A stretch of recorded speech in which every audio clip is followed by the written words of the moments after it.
Taped from New Jersey, it's the SNL Nerds, a show where two comics from New Jersey nerd out about Saturday Night Live. I'm your co-host, John Trumbull. And I'm your co-host, Darren Patterson. Hello, Darren Patterson. How are you, sir?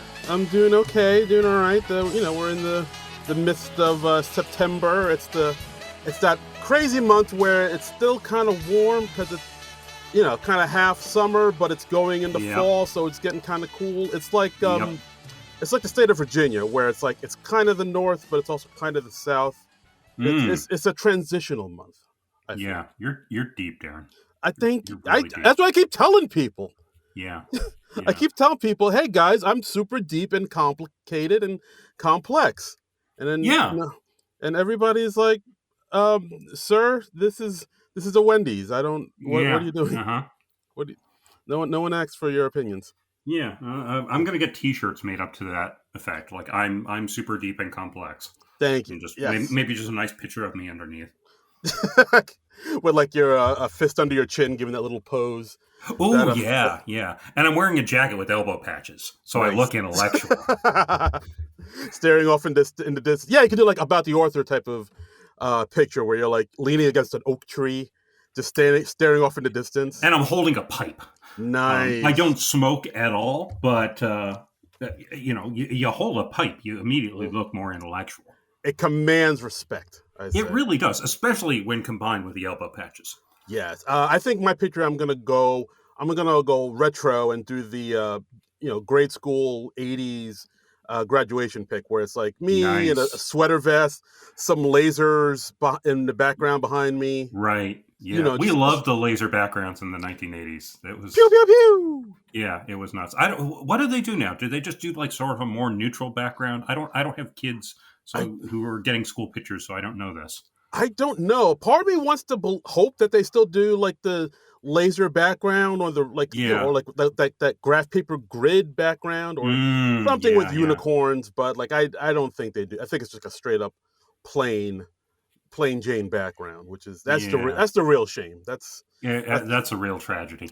That's why our country's going to Hades in a handbasket. That and no other reason. Nope, yes. That's it. That's the only reason I could think of. So, we had a little more news break in the world of SNL this week.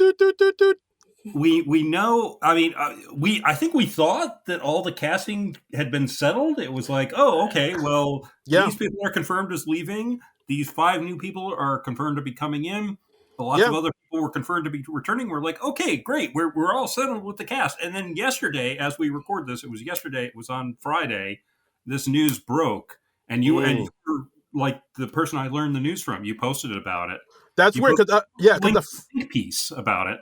Yeah, like that's weird. Cause a friend of mine texted me about it when how was that work? Because I didn't even know. Because many people in my circle know I'm like the SNL guy, and it was the same thing. Like on Monday, like SNL announced that like, all right, the shakeup is over.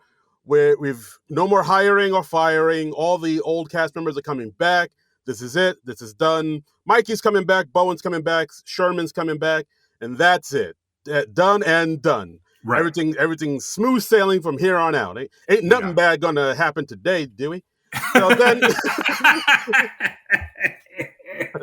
I'm cutting half really bad, Dewey. Don't sleep on Walk Hard, people. Watch that movie. It is such a great movie. Underrated gem. Underrated gem. About a fake musician, which we're going to talk about later on today. We're getting to Spinal Tap, promise. But we got to talk about this. Yeah. So you go ahead, Darren. Yeah. And then a friend of mine just texted me and it's like, "Yo, Eggo's leaving the show." I was like, "Huh?" Yeah. And I sure enough, Eggo Nwodim officially is leaving Saturday Night Live. She put on her Instagram this message saying, "The hardest part of a great party is knowing when to say goodnight.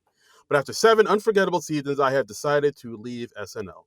I am immensely grateful to Lauren for the opportunity, to my castmates, the writers, and the crew for their brilliant support and friendship. Week after week on that stage taught me more than I could have ever imagined, and I will carry those memories and the laughter with me always. Now invite me to your weddings, please." Is that just for everyone or just for the people who work at SNL? Probably just No, for no. people who work at SNL, right? Yes, yeah, I think Yeah. so. I hate it. Yeah, or maybe you just Because like Ego, if I ever do get married, I'm fucking inviting you to my wedding. that's Yeah, right. You better show the up. offer's out there. Yeah. Yep. And yeah, this kind of came as a shock to everybody. You know, Cecily Strong left a message, Punky, Chloe, well, who else? Yvonne Orgy, Anna Uh-huh. Gosteyer, Michelle Butel, Jane Wickline, Bobby Moynihan, Sierra Sullivan, Melissa Villasenor, Roosevelt Baker. They So all left messages. lots of Yeah. people. Yeah. Lots of Okay. people. Yeah, because this one actually kind of surprised me because like I just thought she would come back, especially since SNL said, "All right, we're done," and So now not so much. this was my experience. Okay, so I think I logged onto Facebook yesterday, and I was running around a lot yesterday, so I wasn't home a lot. I Right. wasn't like really looking at my phone. I wasn't on my computer. I didn't have a whole lot of screen time yesterday. Okay. So I come back home for like an hour between seeing one movie and going out to another movie at another theater, Right. and you had posted like some think piece, and I forget where it was, but it was pointing out like, hey, is SNL really starting season 51 without any black female cast members? And I immediately thought, well, no, because Ego's still in the cast. It didn't even occur to me that she might leave, because I was Oh. like, oh, the cast is locked in. And I actually typed up and posted a comment to that effect.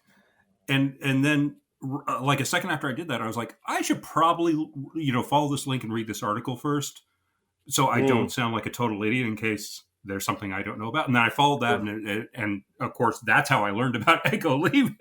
Nah, yeah, it's a So I was shocker. like, Yeah. okay, wow, I did not know that. I missed that.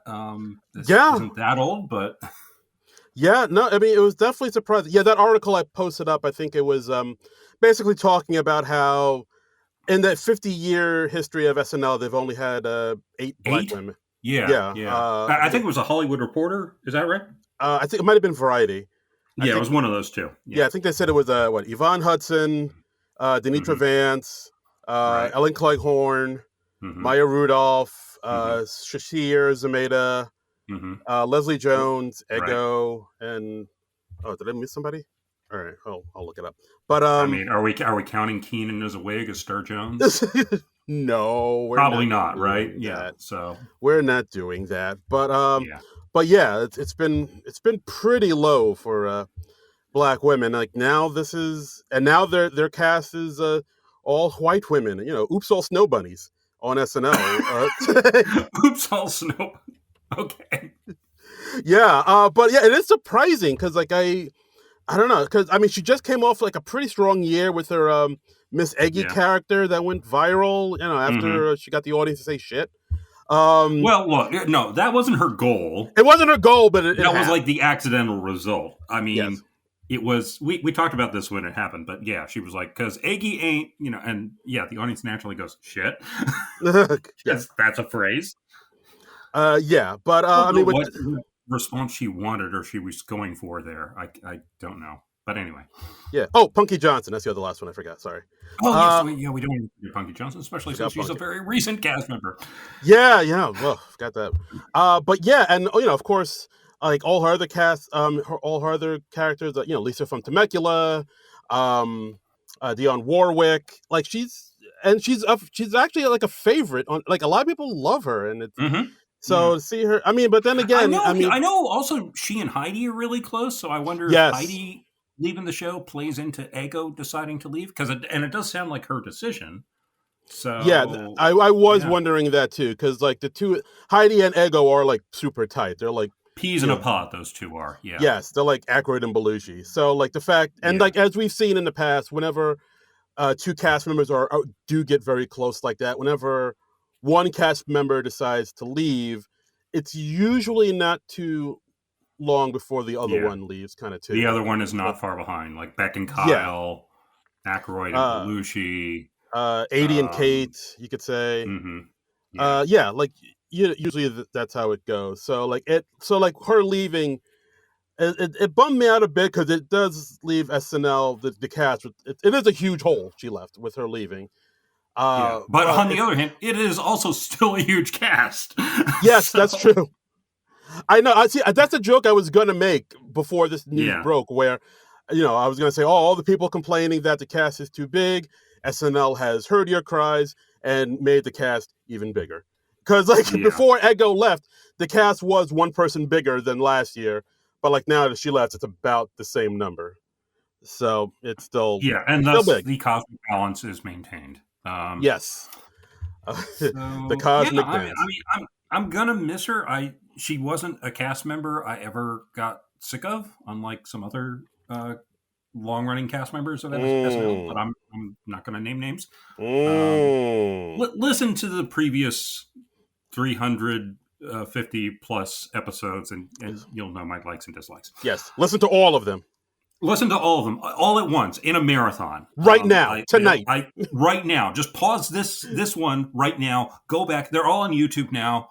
Go check and listen to them, and then report back to me on what I like and dislike.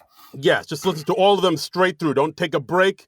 Don't go to sleep. Don't go to work. No. Just listen to that podcast. Yeah. All those you podcasts. Can eat. You can stop for meals. I mean, we're not savages. Yeah, but we'll allow for a meal break, but then after that, you get back to work. Order some takeout or something. Yeah. Yes, but still, no, don't poop, don't shower. Just listen to that podcast. No, just lie there in your filth and listen to our opinions. Yes. I wonder how long that would take if we just added up all the runtime of the previous episodes we did. It would probably. It might be like a couple of weeks. I would say so. I mean, each episode it's like an hour and a half per episode. Yeah. So like hour and a half times 300 plus episodes. Yeah. That's doing the math here. Carry the 5. Right. 5 years worth of episodes. That can't be right. No, that can't be right. We've been doing the podcast for 8 years, and we've been doing other things in our lives besides recording the podcast. Okay. So I don't think that's right. I don't think that's right. I don't know math.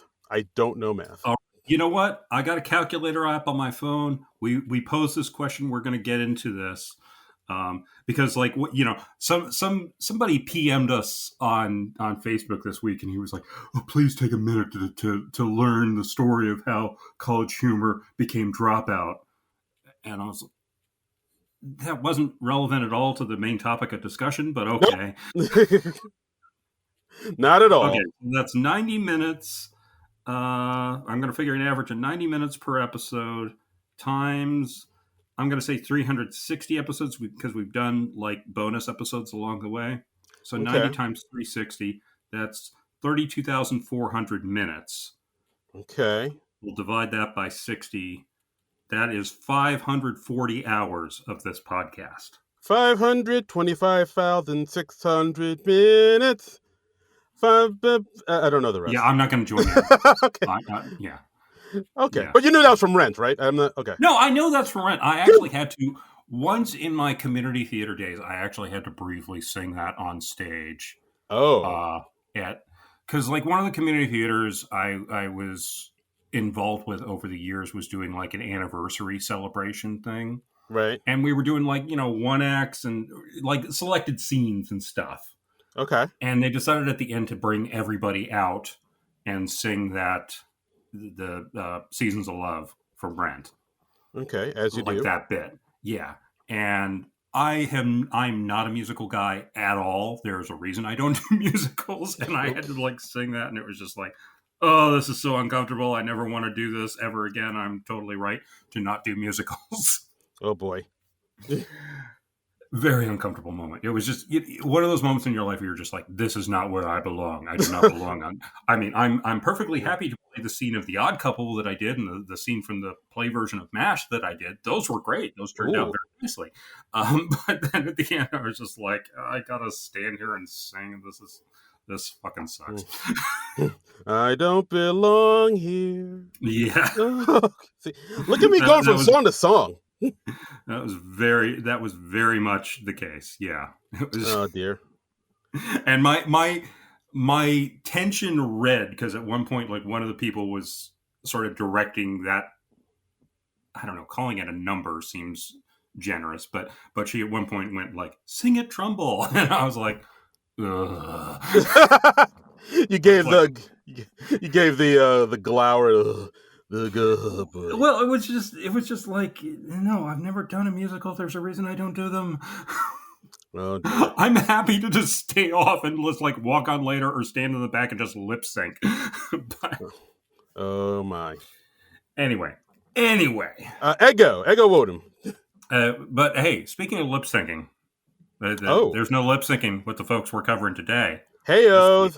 There we go. Yeah, with we're covering Spinal Tap, folks. Spinal Tap 2: The End Continues, the long-awaited sequel to 1984's This Is Spinal Tap, starring Michael McKean, Christopher Guest, Harry Shearer, directed by Rob Reiner, and written by all those guys. yeah, and really interesting backstory behind this too. I was doing some research on this. And the rights were like more of a quagmire than I realized. Really? Yeah. So how so? There was actually a lawsuit a couple years back that I think was initiated by Harry Shearer. Sounds about right. Yeah. It says, despite becoming, this is from the IMDb trivia, despite becoming a box office success, cult classic, and a long-term home video and merchandise earner, the creators of This Is Spinal Tap, Rob Reiner, Christopher Guest, Michael McKean, Harry Shearer, earned almost nothing from the film for decades due to a poor rights deal with rights holders Vivendi and its subsidiaries. In the years following the film's 1984 release, they reportedly received just $98 in music royalties and $81 in merchandising revenue each. And that. I mean, I think that's what Harry Shearer reported. But it says a lengthy legal battle over profits and ownership began in 2016 and concluded with a settlement in 2020, finally allowing the creators to regain control of the rights and paving the way for the sequel nearly 40 years later. So that's part of why we haven't seen a theatrical sequel until this time. They've done other things. They've done like the Odd Album. They've done like some TV specials, and they've done concerts. And I guess they could do all that without getting approval of the movie company, which was originally Studio Canal. But like all the rights to Spinal Tap and the characters, they are in the hands of those four original partners. Wow. Which, I mean, that's great. I always like the rights and the profits of a property to go to the creators rather than corporations that had nothing to do with it outside of like releasing it. Right. So, yeah. So, I mean, I'm more of a supporter of this movie than I realized. So, wow, I had no idea about that all that stuff. Yeah. They hadn't. I guess they haven't been talking about that a whole lot because most of their promo appearances are in character, so you can't really talk about the legal battle as David St. Hubbins and Nigel Tufnell. So, yeah, that makes sense. Interesting. But yeah, so I mean, I was looking forward to this movie because I really liked I'm a big fan of the original. I've seen the original like dozens of times over the years. I really liked the trailer of this. Yeah, it looked good. I mean, I know we talked about it on the last episode where we were a little dubious of it because, we've seen a number of comedies where they make a sequel to it years or decades after the original. And like, it's like, oh, we hope this isn't just like a nostalgic cash grab type of thing where people, have fond memories of the original. So just based off of those fond memories, you can just make a whatever movie, and as long as you remind them of the original, they'll come and see this movie, and like that'll be that. Well, my general feeling on that is it's really tough to make a sequel like decades after the original, right? Because I think if you wait like more than 10 years to make a sequel, people's expectations get so high, and I think the original movie is kind of built up in people's memories as sometimes being better than it was. Yeah. Now, listen to our episode on the Coming to America movie. That was definitely a movie. I think, gosh, I already remember next to nothing about that sequel. Yeah, I'd have to listen back to our episode on it and be like, oh yeah, I sort of remember that. I vaguely remember that because like Eddie Murphy's character had a son and he basically gets drugged and raped, right? Yeah, they say he has a son in the movie, and Yeah. Prince Hakeem doesn't remember it because the night he was conceived, he was like some woman like date put something in Date his drink. raping. Yeah. Like Yeah, roofied him, basically. Yeah. yeah, and like he had a kid he didn't know about, and like just that alone, I was like, why would you? That's a creepy premise, too. Yeah, like it almost kind of ruined the entire movie for me because it's just like Yeah. that's a really bad take on like Yeah. it seems to purport betray the character, and Hmm. it's not it ain't as that funny. It's kind of like Jesus Christ. It's I mean I know maybe they're trying to go for raunchy 80s humor but like that don't they rape ain't funny anymore, man. I mean it never was. Um, yeah. Yeah. That's, Yeah, yeah, it was just like yikes on bikes, that it's whole thing. creepy. So yeah, I'm very glad the Spinal Tap sequel didn't uh, do anything like that. None of the members of Spinal Tap have like secret kids we never knew about or Yeah. anything like that. There's no like tap the next generation Oh yeah. or Ret- yeah. Tap 2, retapped. Yeah. So I mean, I the beauty of it, and I heard them say this in one of the promo interviews, was like, yeah, they've not evolved personally, they've not evolved musically. They're just like exactly the same as they were, but it's 40 years later. Yeah, they all And have the same I like haircut. that. I mean, yeah, they're great characters to do that with too. Yeah.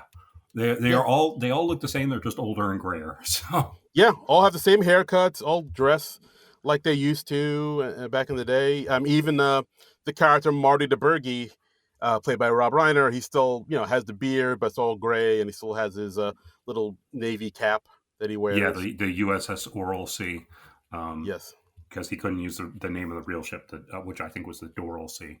So yeah, everybody's the same. They haven't really evolved, and they're coming back together on this because the premise is they had on their contract with their old manager um, that Ian they had to Faith. perform. Yeah, played by the late great Tony Hendra.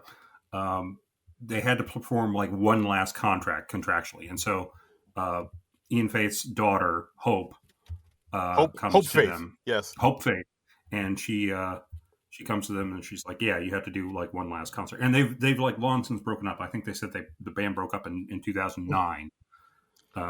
Right. Yeah. Yeah. So the band broke up, but yeah, like they had to play one more show, and also like there's been sort of a resurgence in interest in Spinal Tap ever since a video of Garth Brooks and Trisha Yearwood performing "Big Bottoms" went Yeah, viral on the TikToks. yeah, and it's like just a real brief cameo by Garth Brooks and Trisha Yearwood. We just see them like on like one of those phone screens basically.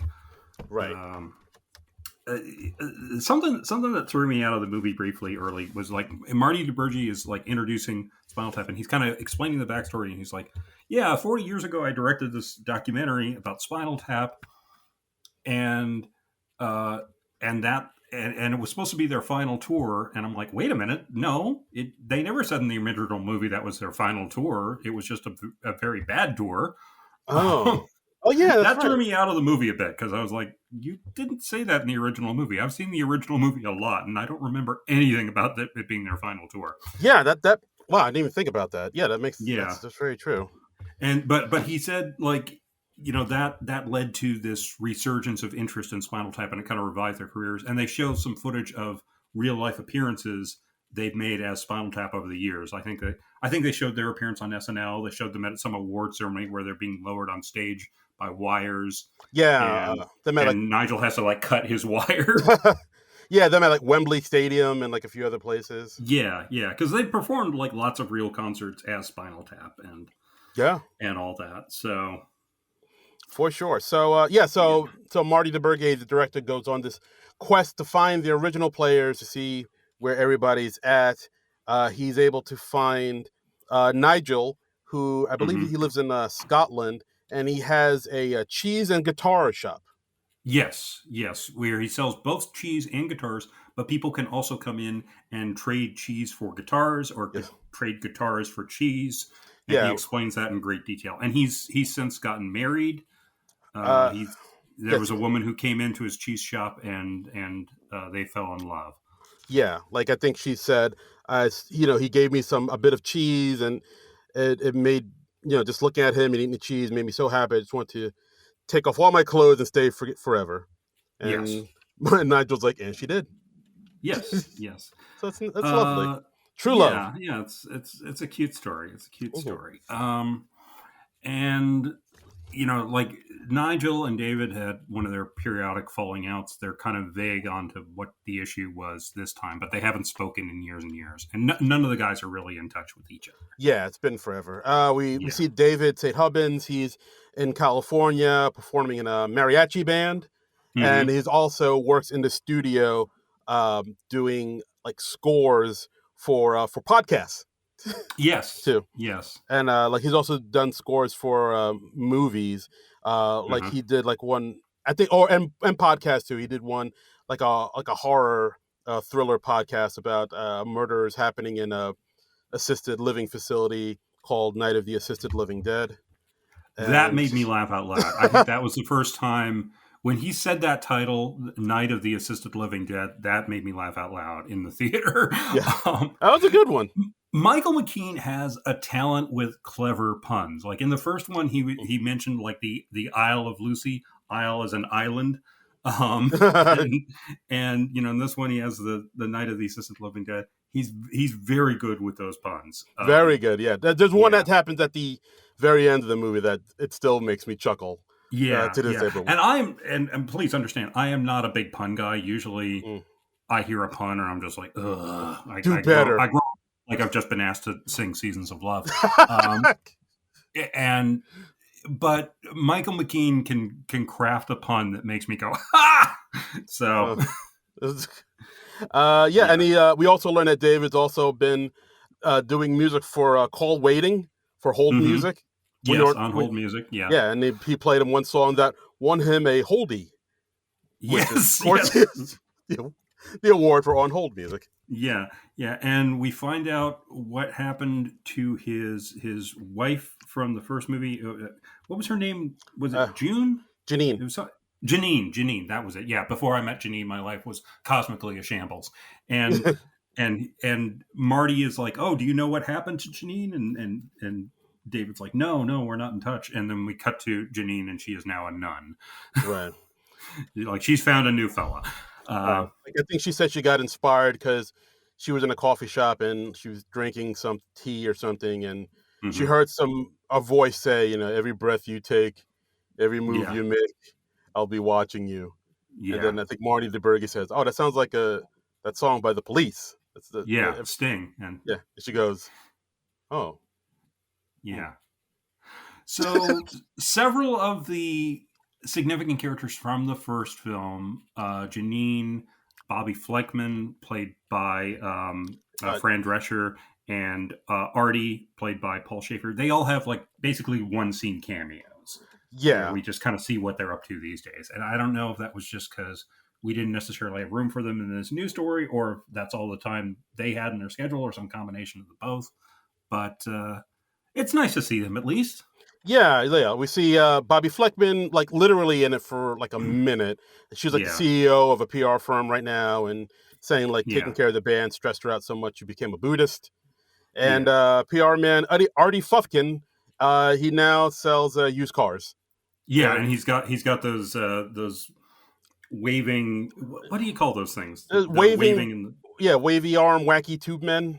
Yeah, the tube men. And I would assume at the time that Fran Drescher shot her cameo, she was still like president of SAG after us. So that would she probably didn't have a whole lot of time in her schedule. So. They're just like, just shoot my office.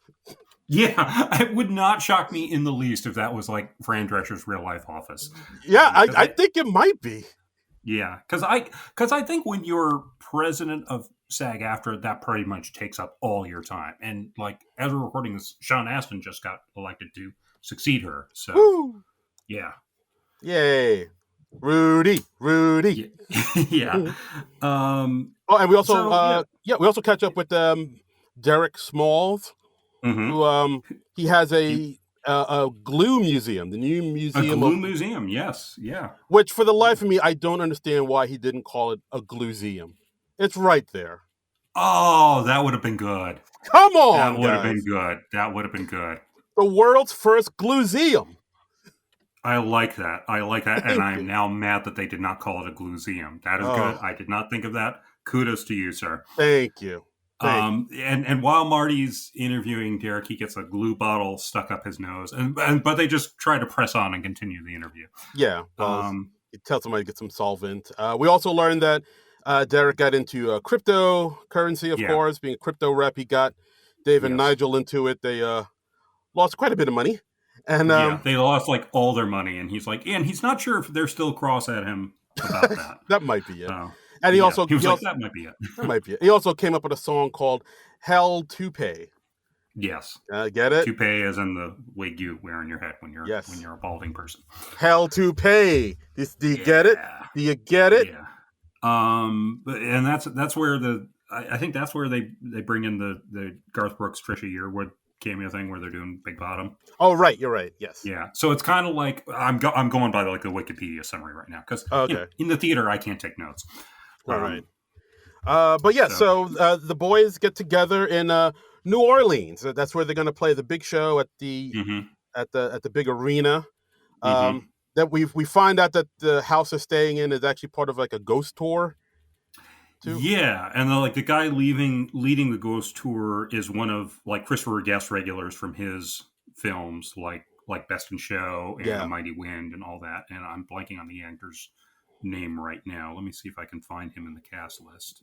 Okay, I think it's Don Lake, right? Yes, Don Lake. You're right. It's Don Lake. Yeah, yeah. They did have like a nice little joke between Derek and David where they were talking about, we should go on a ghost tour, but like, and during the daytime, not at night. At night it's too scary because like, in the daytime the ghosts are just rumors.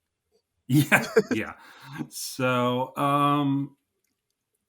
so there's still tension with David and Nigel. We don't really know what that's about, what's going on. There aren't even really any hints about it, but they decide they get a new manager.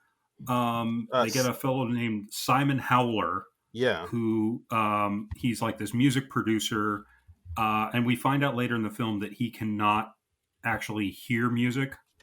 Yeah, like he he's like got music deafness.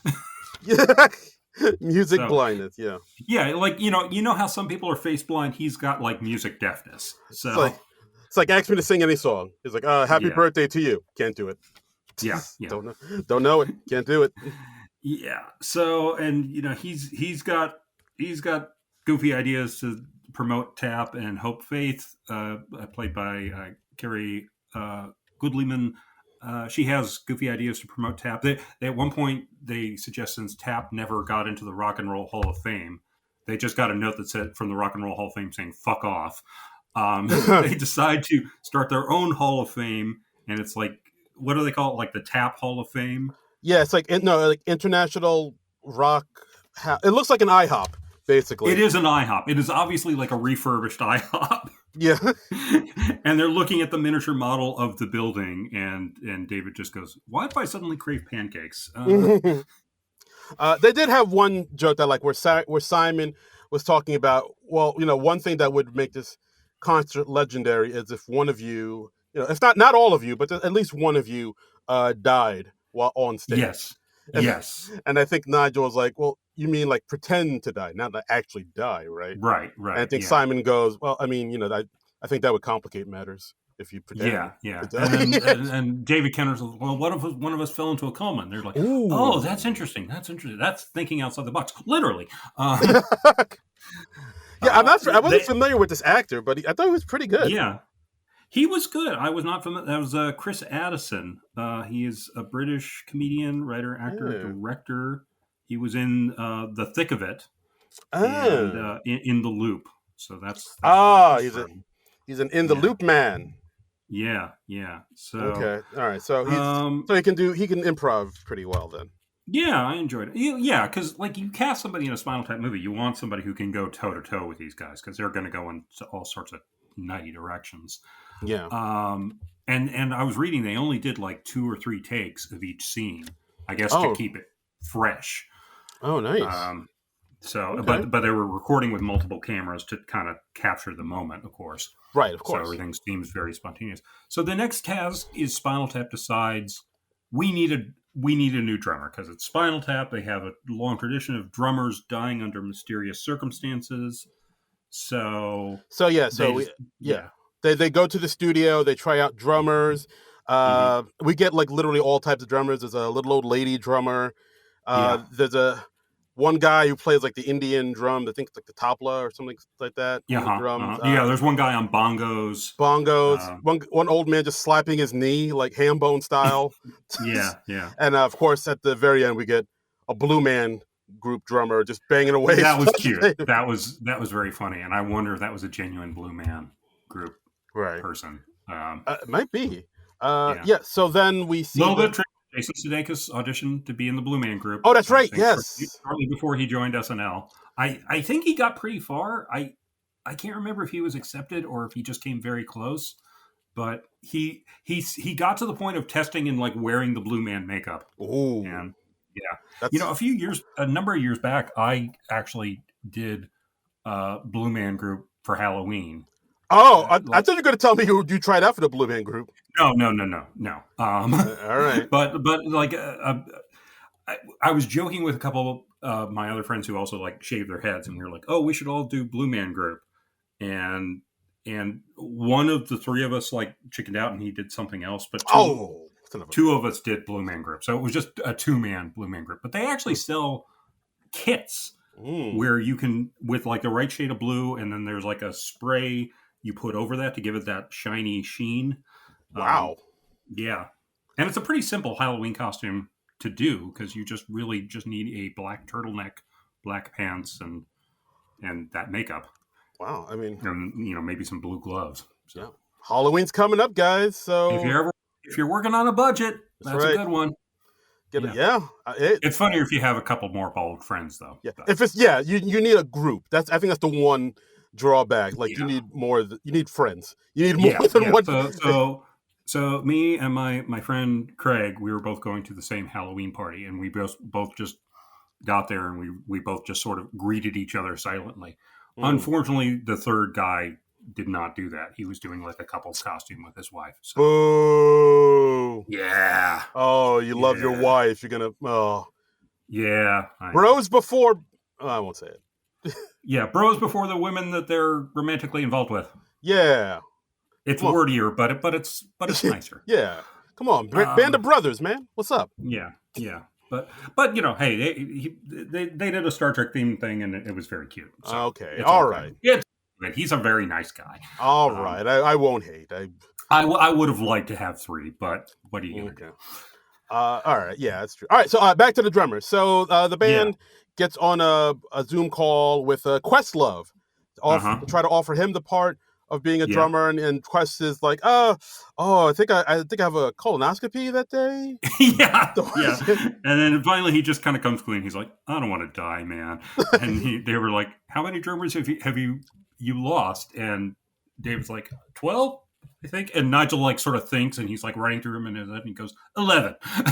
Oh, they went to 11. Of course, you give Nigel that. Yeah. Yeah. By the way, I didn't realize until this week, until like the day before I saw the film, I was like, holy shit! This film opened on September 12th, the day it was the day after the 11th of the month. So It was like 11, but it's one louder, isn't it? Do you think they did that on purpose? I feel like it has to be on purpose. Yeah, I mean, I think they decided to open it as close to the 11th as possible. Because if they're opening on the 12th, they probably had some preview screenings on the 11th. That's true. I mean, it would have been brilliant if they could have opened this on November 11th, but I'm sure the marketing considerations and all that. It could have been if they opened this on November 11th, 2011. Yeah, my God, that was Nigel Tufnell Day. I joined a group on Facebook that was like celebrate Nigel Tufnell on 11/11/11. Wow. So they talked to Questlove, they talked to other famous drummers. They talked to Chad Smith from the Red Hot Chili Peppers and Lars Ulrich from Metallica. They're all Zoom calls. Yeah. So they zoomed them in. Like Chad is like, I can't do it, but you know what? You should reach out to Lars. He's the perfect deal for it. Yeah. And then Lars is like, I can't do it, but you should reach out to Chad. Exactly. I think at one point Lars sees that Hope Faith is in there. It's like, oh yeah, Hope, how you doing? How's your? Mm-hmm. Oh yeah, you're Ian's daughter. How's your old man doing? And he's like, well, Yeah. he's dead. No, I think. Yeah. I think Lars says like, how's your dad holding up? And he's like, well, no, he's dead. And I think Derek quickly says, yeah, he's not holding up, he's holding down. Yeah. I wish it. Honestly, it would have been nice if they could have been in the same room as some of those drummers. It would have been nice. It would have been funnier, I think, if they'd been part of that montage. It would have been, yeah, instead of just doing Zoom calls. But yeah, but I mean, I get it. It's hard to. They're busy people, Yeah, it's hard to get it right I get together. it. And also, my other thing is, I was watching this and I was like, it would have been. I think personally, it would have been awesome if they could have had Mickey Dolenz in there as a drummer, because he is A, the one surviving monkey. B, he was the drummer. And C, he was a monkey, so he also has a background in improv comedy. Mickey Dolenz is a very funny fellow. Wow, I like that. I feel like that was a missed opportunity. If I'd been involved with this film at all, I would have said, like, guys, we should try to get Mickey Dolenz to do a cameo as auditioning to be a Spinal Tap drummer.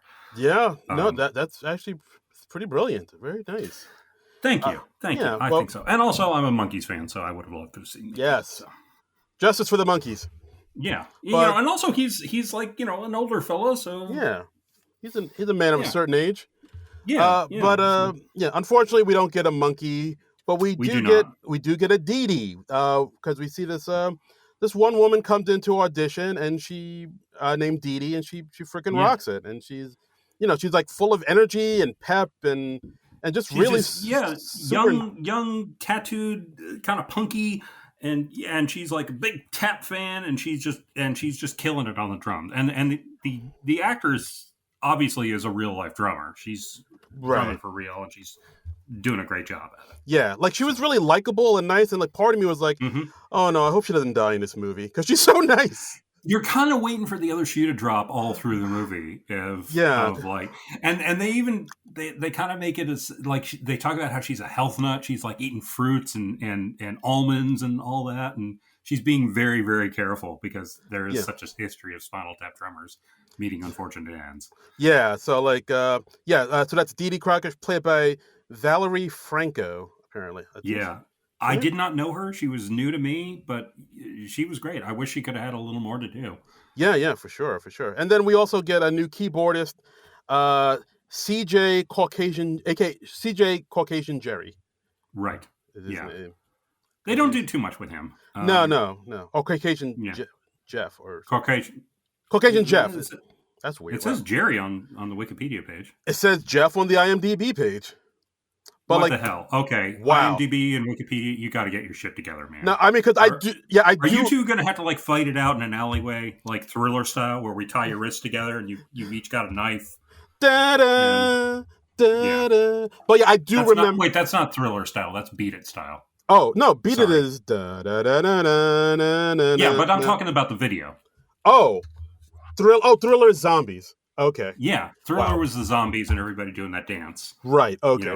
With the arms. Wow. And Beat It is the one where it's like Michael Jackson stops gang violence. Yes, as he's wont to do. And gang violence was never a problem again. Nope. All it took was Michael Jackson and his bejeweled red leather jacket. Yeah. He was everyone's just like, they're so fashionable. And, hey guys, do this choreography with me and you will not want to fight each other and knife each other to death anymore. That's all it takes, man. That's all it takes, man. That's all it takes. That's all it takes. You just do some of those cool slides and, some of the, I don't know the names of dance moves. Electric slides. You got it. Yeah, the electric slide, like they're at a wedding. Yeah. Anyway. So we're in the lead up to the concert. The concert's happening June 17th, I think they said it was, and they're rehearsing in New Orleans. They spend a lot of time just kind of rehearsing in this one studio space in New Orleans. Yeah, I will say that. Like I get it. You got to show the process of them preparing for the show and dealing with whatever's happening in between Yeah. Nigel and David, but yeah, it does feel like almost like a bottle episode where they're just staying in Yeah, the. it kind of. I wish there could have been like because on the first movie they're on tour, so you see them in a variety of places in a variety of situations. I wish we could have had more of that variety in this movie because it's just like for a long stretch in the middle, it's just we kind of just see them in this studio space, Yeah, and and yeah, but it's probably easier to shoot it that way. They're all older, and who knows if there were time constraints or whatever. Like at one point late in the film, David goes walking around in New Orleans and he's actually walking around the real life New Orleans. And I was like, oh, right, this movie takes place in New Orleans. So yeah, like I thought maybe they do show some, establishing shots of New Orleans here and right. there, But they but don't yeah, go outside that much, they need to really explore the space. They need to explore the space. Yeah, Exactly. got a fever. Yeah. But yeah, I mean, during one of the rehearsal times, there's some tension, of course, between Nigel and David. They don't, no one addresses it because no one can talk about their feelings, and we Yeah. see Sir Paul McCartney just stopping by. He just wanders in. He just wanders. He does, Which is it's so wonderfully understated. It's hilarious, and Paul just like he wanders in, and Paul's not playing it up too much. He's just like kind of there, and he's just like kind of watching, and yeah, and he plays with Tap for a bit. Yeah, like I think because between David and Nigel, there's some tension because like there's like one part in the song that Nigel doesn't like, one guitar lick he doesn't like, but David likes it, and then I think Paul kind of sides with Nigel. It's like, yeah, that one little bit is kind of silly. You can just get rid of it, and that Brussels David the wrong way a little bit. Yeah, he bristles at that, and I got to tell you, it just so happens that my housemate was rewatching Get Back, the Beatles documentary. So I was watching the end of Get Back literally the night before I watched this movie, and it's very surreal, like seeing Paul McCartney acting as a mediator to the band. And I wish they could have done like a little more with that, and maybe got like a little more self-referential. Yeah, with that. Yeah, like I mean, this part. I mean, it's Paul McCartney. I mean, dude's royalty, music royalty. Big get for the movie. Yeah, but like I did think the scene was a little slow, just because like there is a little tension between Paul and David, but they don't really do too much with it, and then they end up singing "Cups and Cakes." Yes, and which was the flip side to their first Spinal Tap's first song. Give Me Some Money from like 1964. Right. And I don't know. I mean, while it is a good song and they do well with it, I did think it kind of, the pacing kind of slowed down the movie just a bit around there, I thought. There's a very funny interview between Marty and like a one-on-one interview with David St. Hubbins, and he's just like, oh yeah, well, you saw like Paul McCartney has such a toxic personality that it just didn't work. And that was a very funny line. That made me laugh out loud. And I wish they could have done a little more with that. And Paul McCartney can be a funny guy, too. I mean, watch A Hard Day's Night if you don't believe me. And you probably shouldn't watch Give My Regards to Broad Street because that is not a good movie. But very good music in it. But yeah, one of the things that really made me laugh out loud was the one-on-one interview that David does with Marty DiBergi afterwards, where he's talking about Paul's toxic personality. I thought that was very funny. Yeah, that's true. I feel. Go ahead. Well, no, I was gonna say, yeah. Paul can be pretty. I mean, all the Beatles were funny in their own right. I mean, yes, John was funny. Absolutely. George was a friggin' riot. Pretty chintzy. They were all like witty guys, and they all had that Liverpudlian sense of humor to it. I kind of wish that with Paul and then later with Elton John, I kind of wish with one of those guys they'd had it so that one of them had like some bad blood or history with Spinal Tap. I feel like that might have offered some more comedic opportunities because like they both come in and they're both meeting Tap for the first time. Yeah, but they're both huge fans of them. They've heard of them. But they're both huge fans, and I'm just like, I kind of wish like it'd been like, oh yeah, we've never gotten along with Paul, ever since we were like competing for the same venues back in 1964, or something like that. Yeah, And yeah. I mean, look, and I get, Paul McCartney and Elton John, they're musicians, they're not necessarily actors, even though they both acted a bit. But have Tap like give this extensive backstory and just direct Paul or Elton to be like, yeah, you don't like these guys. Let's have a little tension. yeah, like I And mean, then yeah, I mean, it because it does stand to reason that they're all British. They could have run in the same circles back in the hmm day, or at least known the same people. So there could have been more of yeah, a and I think Paul even talks about like, oh yeah, it's strange that we never ran into each other before, and I'm like, yeah, it kind of is. So, very much so. Yeah, it's almost like somebody. very much so. Like Mick Jagger. Yeah, so it's almost like somebody didn't want to write a backstory for all of you Yeah, knowing. exactly. Yeah, because I know this is how they did the first film. But like they sort of worked out the backstory for the band, or at least the broad strokes of the backstory of the band, so that everybody could be more or less on the same page when they're improvising in character. Right. But yeah, I feel like maybe this one was a little more loosey goosey because of the cameos or whatever. So Yeah, yeah. Like, I mean, while I did like the scene with Elton John, because I love Elton John. Yeah, I yeah, did. That's another scene I thought was like, all right. I mean, this is cool that he's here, but doesn't seem to. And then they kind of, doing like another jam session where they're actually playing a song together, and it's like, oh, this is cool, but yeah, it's not. yeah. Is it comedy or I don't know? Yeah, yeah. I just feel, and look, don't get me wrong. I enjoyed the movie. It made me laugh a few times. I recommend that people go see it. I just Yes, feel like it could have been. There are a couple places it could have been a little more than it was. yes, So yes. Absolutely, absolutely. yeah, So yeah, so then that happens, and then of course we see their PR man Simon coming up with some ideas for them for the hmm tour, merchandising. yeah, Because of their demographic is now older, so he says, oh, maybe we can get into some, you can put your names on some stair lifts or walk-in right, showers, right. and then that's when they have the new brand of water, tap water, which is in like Tap water, which comes in a little miniature Stonehenge thing, and it is literally just tap water. But and yeah, I think David's like, oh, it has like little minerals in it and stuff. And it's like, no, it's just tap hmm water. yeah, yeah. So it's So yeah, and then I mean, there's other little things we see, like yeah. Derek hits on the new drummer Dee Dee, and that's when Oh yes, we learned that Dee Dee is actually gay, has a girlfriend.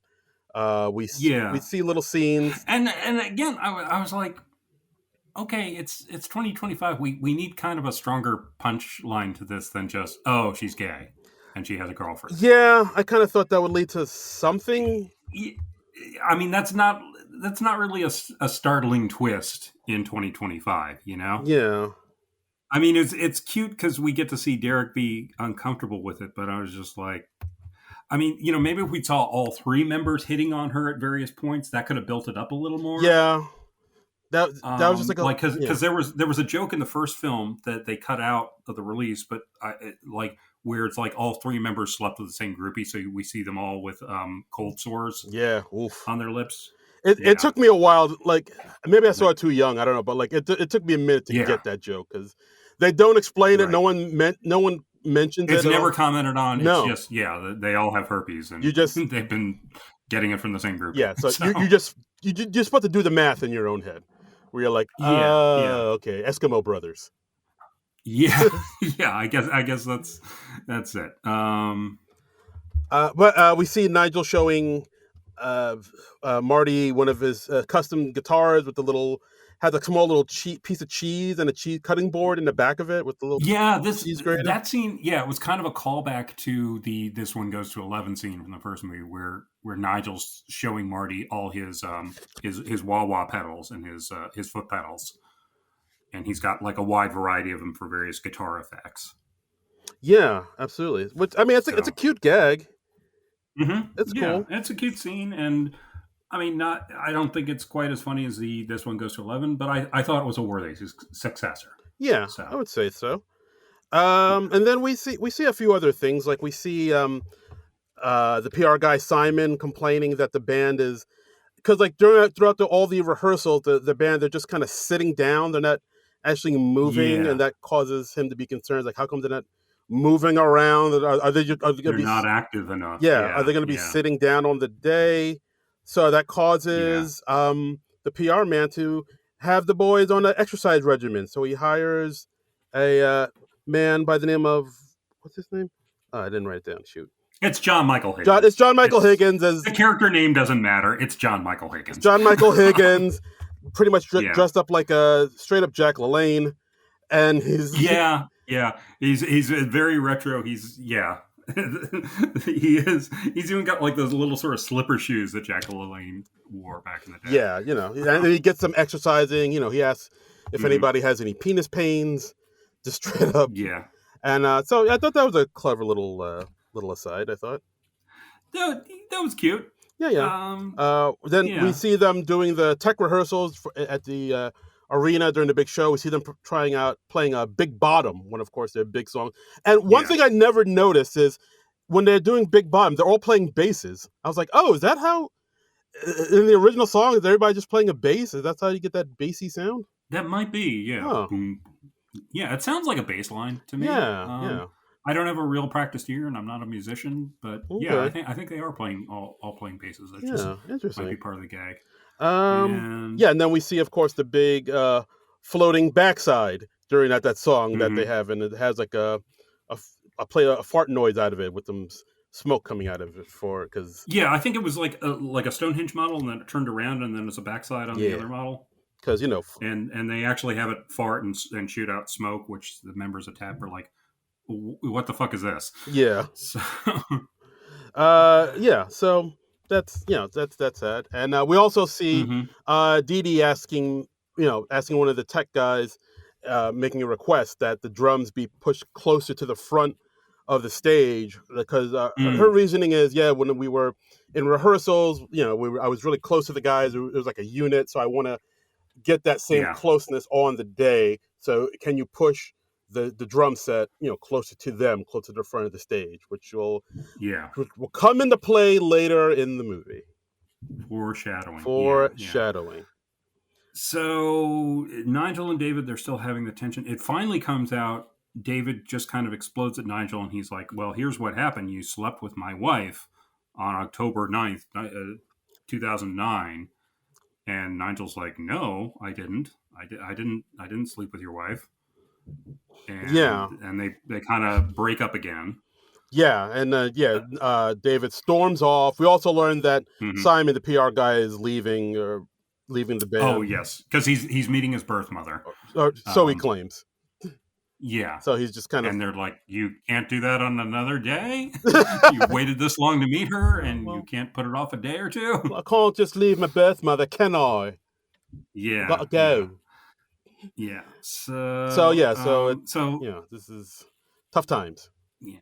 Yeah. So David, he takes a walk around New Orleans, and this is a point where like we're shooting outside, and I'm like, oh right, this takes place in New Orleans. We've been inside in rehearsal space for so long, I'd kind of forgotten. Yeah, and then they show some old footage of a young David and Nigel just kind of singing this nice. Well, he comes across this black bluesman playing in the street, and that reminds him of his early days with playing with Nigel, because they were like school chums who grew up together. And then we have some footage. I think it's a deleted scene from the first film. That's what I thought, because I was like, I don't remember this being in the movie. So I was like, no, we hear them singing their first song, "All the Way Home," and what song are they singing? This one. It's like an old blues standard, I think. Yeah. Well, anyway, so we find some use for one of the deleted scenes of the first one, and the first movie. If you've never watched it on DVD or anything like that, it's got a ton of deleted scenes and subplots and things like that.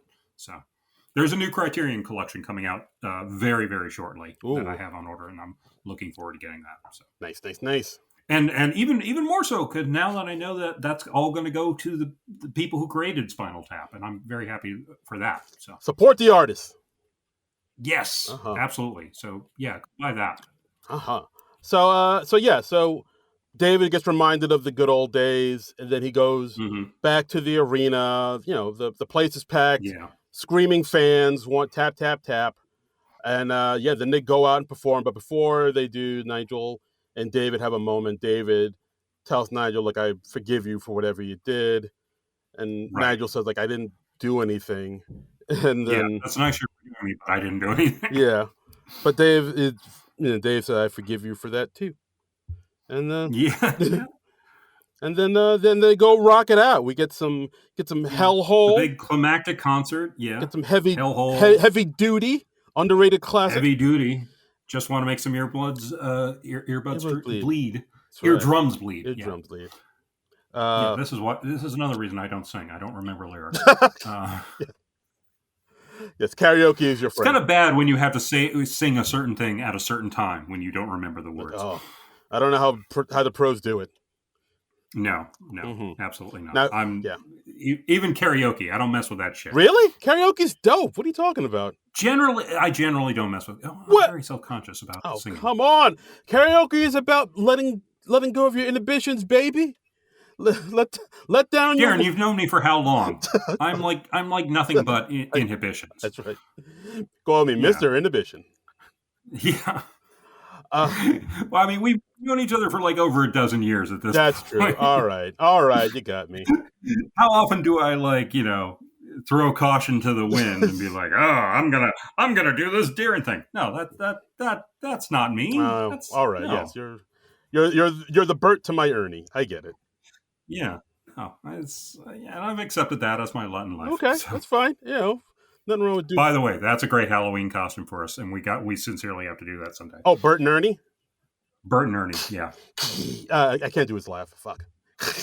Like, that was pretty good. Pretty good for doing a cold. Sounds like I have like asthma attack or something. Well, so does Ernie. So. Oh, okay. Yeah. Oh. Ernie. Okay. Anyway, so they perform. They're doing the pigeon. All right, so they perform. They perform on stage. They're rocking it. They're rolling it. Then they get to the big song "Stonehenge," where we see Elton John coming up from the floor, playing the grand piano, and of course, then we see them lowering of the Stonehenge, which like lowers down. This time, it's a full size. It's a full size one. It's a big one. And it's a big, but because the elevated stage for the drum set has been moved forward, the Stonehenge just lands on like the edge of that stage, and so it's very unstable. It starts wobbling immediately. Yeah, and then of course that's when they get the little people. Is that the right? The little people is the druids. Yeah, I think one of them is the guy from Jackass too, Acuna, if I'm mistaken. Oh, really? I believe so. I didn't know that. But yeah, then they come out and they dance around, and of course, what? Oh, yeah. No, go ahead. Oh, yeah. Then they dance around. They bump into the Stonehenge. Of course, it's already unstable. Them hitting it makes it more unstable. Oh my God! The whole thing topples over and lands right on the man and Elton John. Yeah. On Elton John. Elton John is crushed underneath, and he screams, "Fuck Spinal Tap." Yes, and I think David says, "Please, someone erase my browser history." Yeah, that was very funny. I like that. I think Michael McKean probably made me laugh the most in this movie. Yeah, I can see that. He comes up with some good some one-liners and whatnot. And we cut to all four of them in the hospital. Marty is there visiting them in the hospital, giving them like one last interview. And they're all in traction. They've all got like broken limbs and stuff. And I like that Elton John's casts are all like bedazzled and fabulous. He has like a piano and jewels on his his cast leg.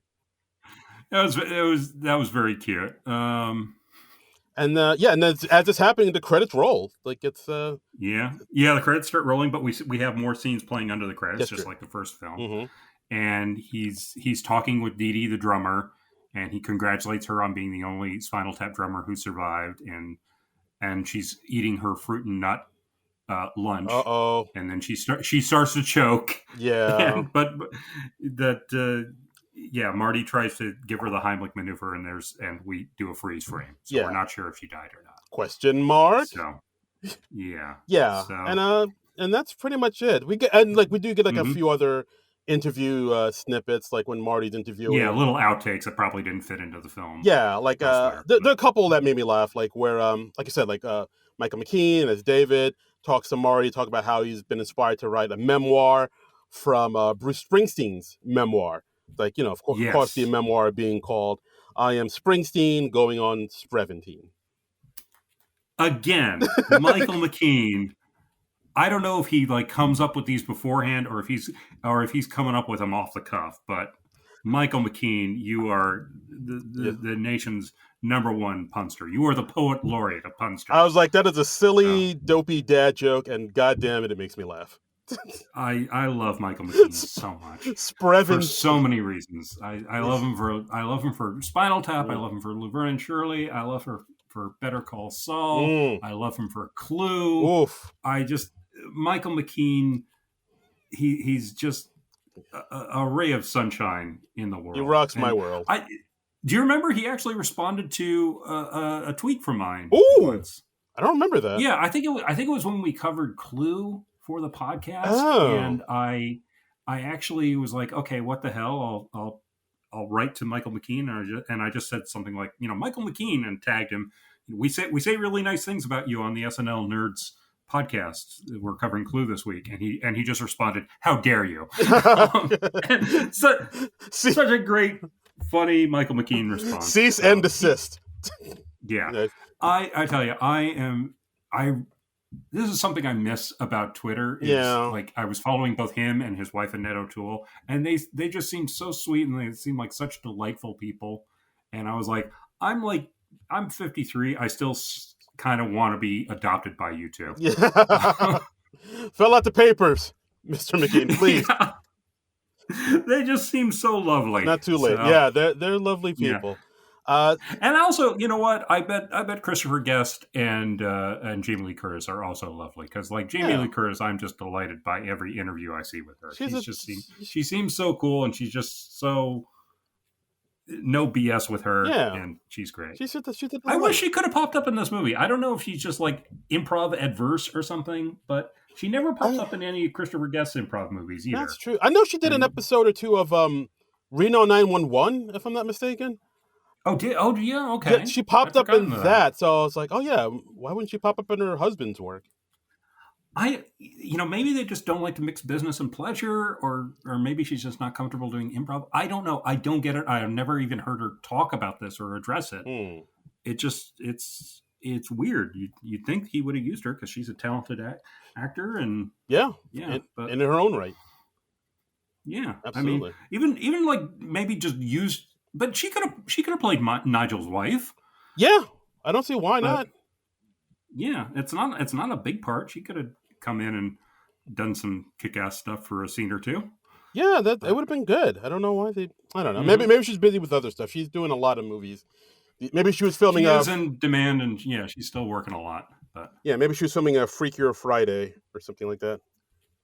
Who knows? Who knows? She's got stuff. I've not seen that Freakier Friday movie. Is it any good? No, I didn't. I never saw the first one just because it looked like it's like a kids movie. But like I know, it does look kind of kiddie. Yeah, and I know they came out with the sequel because all the teenagers that have a strong affinity for that movie who liked it when they were growing up, now they're grown-ups, right? And so now they can take their kids, their moms themselves. Yeah, so like there's the market for that. I know with that one, I think they went a little more complex with it, so it's not just Jamie Lee Curtis and Lindsay Lohan switching places. They're like two other people. They're switching bodies. Yeah, it's like and I'm like, that just sounds way too complex for me. Yeah, it's like a 4-person switcheroo or something like that. Yeah, but I haven't seen it. Well, another outtake that they had during the credits is when Marty's talking to Simon, and Simon talked about how he manages this a cappella rap group now, and it's like it's been difficult because there is a thin line between a cappella rap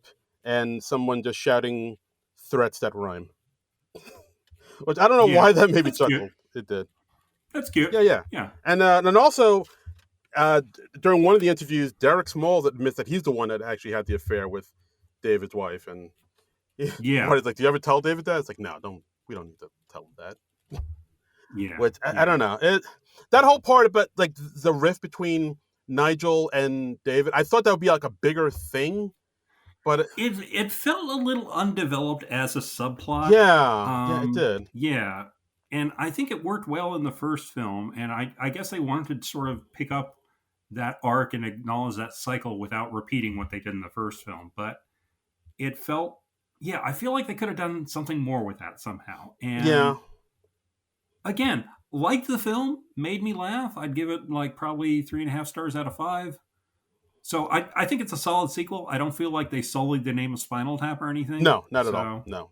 I'm happy with it. Yeah, I'm happy enough with it. Yeah, it's just like I like there were a couple of things where it's like, oh, it would have been funny to have Mickey Dolenz in there. Oh, it would have been funny if McCartney or Elton John had some bad blood with them, and we got into that. Yeah, for sure. Like I kind of I feel like if they'd done some of that, if like all the drummers weren't on Zoom calls, or if like more of the band members had been hitting on Dee Dee, the new drummer, yeah, that would have taken it up to like 4 stars or above for me. Yeah, for sure. I mean, it is weird that like, this sequel's been like 40 years in the making, and we finally got it. Yeah, and I was like, oh, I feel like you left some stuff out. Like there could have been more added to this. Yeah, there's like a little more. I'm grasping for the metaphor, but I can't quite reach it. Okay. Like there's a little more juice in the orange or something. That's not a phrase, but you know what I mean. I see what you're saying, and yeah. That's our episode, guys. Spinal Tap 2, the end continues. It's a worthy successor, but could have been more. And speaking of juice and the orange, good sir. Oh, look at that. Oh, yeah. You're getting so good at the transitions, my friend. I'm getting there. 300 episodes in. I'm getting there. You've learned well, my young Padawan. Thank you, Sensei. But yeah, because our next episode, we're gonna go back to school because it's September. Mm-hmm. It's back to school time, back to school season, right? And we're gonna talk about a movie that I remember seeing in the theaters, and I remember really liking it, and I thought this movie was better than I thought it'd be. And it's kind of, I feel like it's kind of underrated, for sure. And that movie, is Orange County.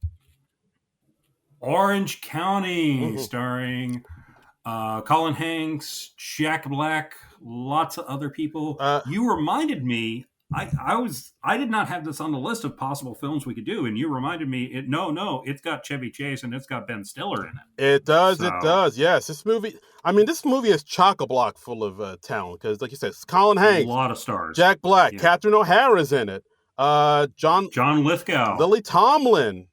This is a movie written by Mike White before School of Rock. This movie came out a year before School of Rock.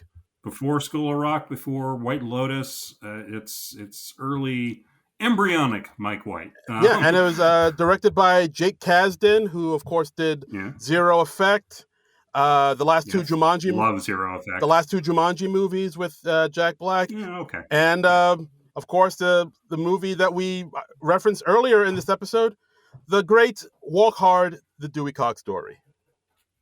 Classic. Look at classic, that. Unheralded classic. Yeah. See that? We brought it all together. Full circle. Yeah. We did. I did not see this in the theaters. I saw it on video like years later. Well, not video. Well, maybe it was. Yeah. Anyway, I saw it after its theatrical run, but I was checking it out because I was a fan of Jake Kasdan and all that from Freaks and Geeks and Undeclared and all that. And I was like, I want to check out these other things that Jake Kasdan has done. I bet I would enjoy this film. So, and I did enjoy this. Yay! So there we go. So that's next week. We're going to go back to school with Orange County. But in the meantime, please support the podcast, rate and review, all that. Check us out on YouTube at Non-Productive.com. Yeah, Patreon. Blue Sky. Helps us keep the podcast going, people. Blue Sky. You can follow us at SNL Nerds. You could follow Non-Productive at Non-Pro on Blue Sky. And you can follow me, myself, and I on all the socials at Darren Incredible. That's DARAN Incredible. And you can follow me on the socials at Trumbull Comic. That's TRUMBULL Comic. And next week, Orange County. And we're going to revisit that for the first time in years and years and years. Going on 20 years, and we'll see how it holds up to us now. I'm looking forward to that. Let's do it. All right, so join us next week for that. But until then, Nerds out! This has been a Non-Productive Media presentation. Executive producer, Frank Hablawi. This program and many others like it on the Non-Productive Network is distributed under a Creative Commons Attribution Non-Commercial No Derivatives license. Please share it, but ask before trying to change it or sell it. For more information, visit non-productive.com.